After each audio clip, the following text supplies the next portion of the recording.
Hello everyone, आज हम बात करेंगे इस वीडियो में बिल्डिंग कंस्ट्रक्शन मटेरियल के बारे में। बिल्डिंग कंस्ट्रक्शन मटेरियल में जो कॉमन मटेरियल्स हम यूज़ करते हैं उनके बारे में हम जनरली बात करेंगे। बिल्डिंग कंस्ट्रक्शन मटेरियल के लिए हमें जो चीज़ों की ज़रूरत पड़ती है, जो मोस्ट इंपॉर्टेंट थिंग्स हमें चाहिए वो होती हैं, जैसे कि ब्रिक्स हुई, एग्रीगेट हुआ, सीमेंट हुआ, सैंड हुआ, स्टील बार्स हुई। ये सारी ज़रूरी चीज़ें हैं, इनके बिना कंस्ट्रक्शन नहीं कर सकते। कंस्ट्रक्शन करने के लिए जो पुराने तरीके थे वो चेंज करके आजकल फ्रेम्ड स्ट्रक्चर में हम कंस्ट्रक्शन करते हैं। आज से तक 15-20 साल पहले हम लोड बियरिंग स्ट्रक्चर पे वर्क करते थे। जैसे दो टाइप के स्ट्रक्चर होते हैं कॉमनली इंडिया में जो यूज़ होते हैं लोड बियरिंग स्ट्रक्चर और फ्रेम्ड स्ट्रक्चर। तो लोड बियरिंग स्ट्रक्चर में वो होते थे जिनमें बीम्स कॉलम्स नहीं होते थे, जो स्लैब का लोड होता था वो डायरेक्ट हम वॉल पे ट्रांसफ़र करते थे और वॉल से सीधा फाउंडेशन में, फाउंडेशन से अर्थ में ट्रांसफ़र कर देते थे। उन वॉल्स का जो होता था थिकनेस बहुत ज़्यादा होता था, उस 2 या 3 फ्लोर से ज़्यादा हम उसमें कंस्ट्रक्शन नहीं कर सकते थे। अब जो हम लोग यूज़ करते हैं वो फ्रेम्ड स्ट्रक्चर में यूज़ करते हैं। फ्रेम्ड स्ट्रक्चर वो होते हैं जिनमें हम बीम कॉलम्स यूज़ करते हैं।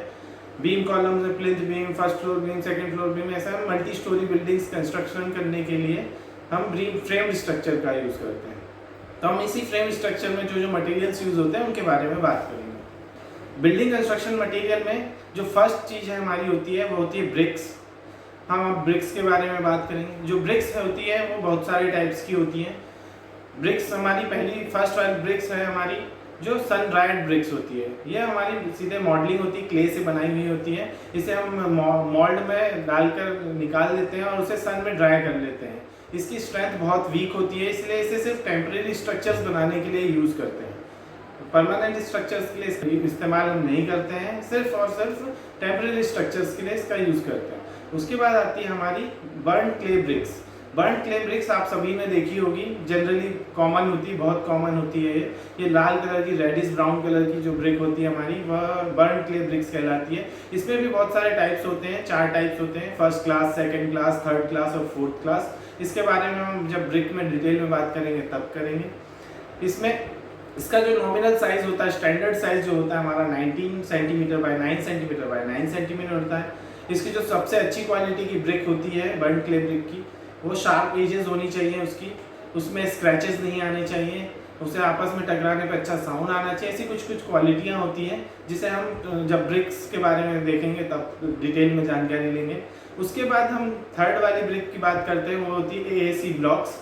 AAC ब्लॉक्स का साइज आप डिफर कर सकते हो, बड़ा भी आपको कंस्ट्रक्शन में जितना बड़ा साइज चाहिए उतना बड़ा साइज ले सकते हो। बर्न क्ले ब्रिक होती है वो 3 से लेकर 10 ब्रिक्स के साइज तक की हम उसे साइज दे सकते हैं AAC ब्लॉक्स को।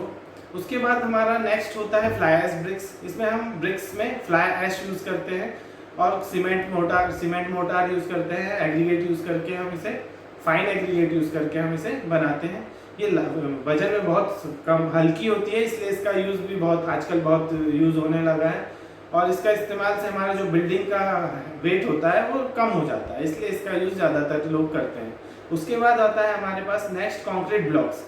कंक्रीट ब्लॉक्स हमें मेजरली ज़्यादातर हम बेसमेंट वगैरह के लिए यूज़ करते हैं, क्योंकि इसमें जो होता है हमारा सीपेज का प्रॉब्लम कम होता है। आपने इसे जनरली नाम सुना हो, पेवर ब्लॉक के नाम से भी जाना जाता है। ये कंक्रीट ब्लॉक्स होते हैं, इसके साइज़ बहुत डिफर करते हैं, डिफरेंट टाइप के आप इसे यूज़ कर सकते हो।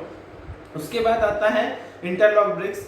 इंटरलॉक ब्रिक्स में कुछ इंटरलॉक्स होते हैं, उसके थ्रू हमें कंस्ट्रक्शन करते हैं वॉल्स का। तो इसमें क्या होता है, प्लास्टर की ज़्यादा ज़रूरत नहीं होती, तो इसमें प्लास्टर का कॉस्ट बच जाता है।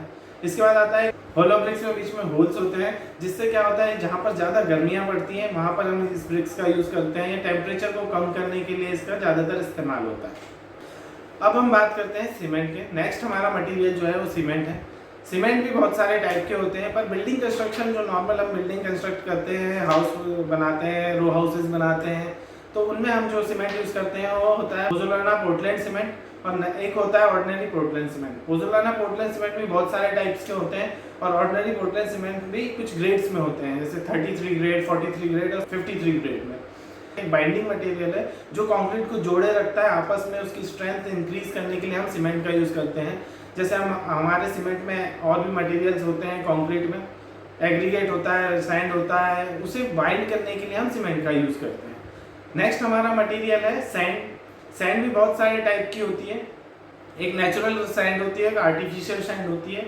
नेचुरल सैंड में पिट सैंड होती है, जो गड्ढा खोदकर हम जमीन से निकालते हैं, जहाँ पर सैंडी सॉइल होती है वहाँ से हम सैंड निकालते हैं, उसे पिट सॉइल कहते हैं।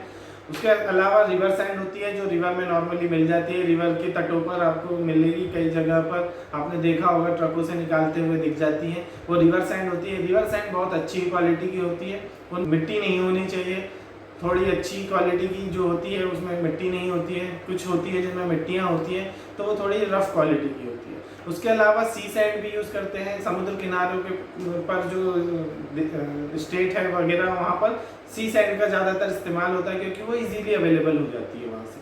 उसके बाद आता है आर्टिफिशियल सैंड। आर्टिफिशियल सैंड में दो टाइप की सैंड्स होती है। स्टोन क्रश सैंड, जो एग्रीगेट वाला जो स्टोन होता है उसे क्रश करके बनाया जाता है, उसे 4 mm की जो एग्रीगेट होती है उसे हम स्टोन क्रश सैंड कहते हैं, उससे छोटी जो सैंड होती है उसे हम स्टोन क्रश सैंड कहते हैं। उसके अलावा होती है इंडस्ट्रियल सैंड। इंडस्ट्रियल वेस्टेज जो होता है हमारा, जैसे सिलिका हुआ, प्लास्टिक हुए, इनसे जो वेस्टेज निकलता है इंडस्ट्रीज से, उसे यूज़ करके भी सैंड के रूप में उसका यूज़ किया जाता है। बात करेंगे एग्रीगेट्स के बारे में। एग्रीगेट्स भी बहुत सारे टाइप्स के होते हैं, 3 टाइप के होते हैं। फर्स्ट होता है हमारा फाइन एग्रीगेट, फिर होता है मीडियम एग्रीगेट और होता है कोर्स एग्रीगेट। जो फाइन एग्रीगेट होता है वो 4 mm to 8 mm जो होता है साइज का होता है, वो फाइन एग्रीगेट होता है। मीडियम जो साइज का एग्रीगेट होता है वो 8 mm to 16 mm होता है, और कोर्स एग्रीगेट जो होता है हमारा वो 16 mm to 64 mm तक होता है। अब हम बात करेंगे स्टील के बारे में। स्टील बार्स जनरल भाषा में देखा जाए तो सरिया जो होता है हम जिसमें यूज़ करते हैं वो होता है स्टील बार्स हम यूज़ करते हैं। ये स्ट्रेंथ प्रोवाइड करने के लिए होता है जनरली स्ट्रक्चर को। कंक्रीट से भी मैक्सिमम स्ट्रेंथ हो जाती है, बट टेंसाइल और कंप्रेशन के लिए हम स्टील का यूज़ करते हैं, ताकि जो कॉलम होते हैं हमारे वो कंप्रेस्ड ना हो और ब्रेक ना हो, डक्टाइल ना हो, इसलिए हम लोग स्टील बार्स यूज़ करते हैं कॉलम में। और बीम्स में टेंशन के लिए यूज़ करते हैं, ताकि वो बकल ना हो, बैंड ना हो। बीम्स हमारे जो लगे हुए होते हैं फर्स्ट फ्लोर या प्लिंथ पर कहीं पर भी, उसे हम स्टील बार प्रोवाइड करके उसकी टेंसाइल स्ट्रेंथ और कंप्रेसिव स्ट्रेंथ इंक्रीज करने के लिए यूज़ करते हैं। स्टील बार भी 2 टाइप की होती है, जो हम जनरली हाउसेज में यूज़ करते हैं, कंस्ट्रक्शन में, बिल्डिंग कंस्ट्रक्शन में होती है माइल्ड स्टील बार और डिफॉर्म स्टील बार। ये भी दो ग्रेड्स की होता है, Fe415 और Fe500। Fe415 में 415 जो होती है उसकी स्ट्रेंथ होती है यील्ड स्ट्रेंथ, उसे 415 न्यूटन पर mm² उसकी स्ट्रेंथ होती है। ऐसे ही Fe500 होती है, ऐसी 500, 550, 600 होती है, बट हम जनरली इसे हैवी स्ट्रक्चर्स में यूज़ करते हैं। Fe415 और Fe500 को ही हम जनरली बिल्डिंग कंस्ट्रक्शन में यूज़ करते हैं। इन सभी मटेरियल्स का यूज़ करके हम बिल्डिंग कंस्ट्रक्शन कर सकते हैं। ये बेसिक मटेरियल्स हैं, इनके अलावा भी बहुत सारे मटेरियल्स हमें लगते हैं, बट इनके अलावा बिना इनके हम बिल्डिंग कंस्ट्रक्शन नहीं कर सकते।